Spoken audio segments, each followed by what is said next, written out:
Er is een groot verlet aan hospicebedden. In Friesland binnen er nu 26. 4 daarvan die staan in Snits. Daar komen er de komende tijd 2 bij.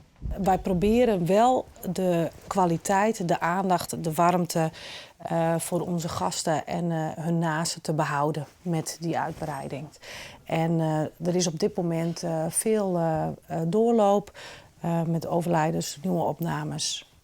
Het gaat eigenlijk wel altijd door. Maar ik in Snits binnen wachtlisten.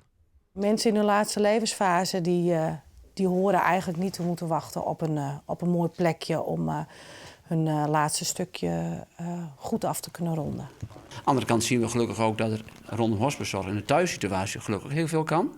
Ook met vrijwillige ondersteuning.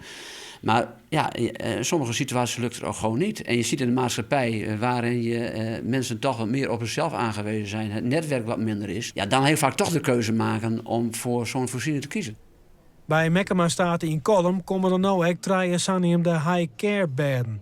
Dat binnen plakken mooi extra omtinken voor de mensen die daar komen om te sterren.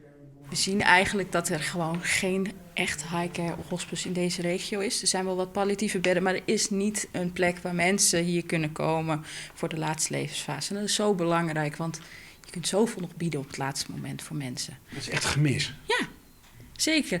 En wij kunnen hier ook met onze kennis die we hierover hebben, over palliatieve zorg, kunnen we heel veel bieden voor mensen. De bedden moeten er tak om hier wezen.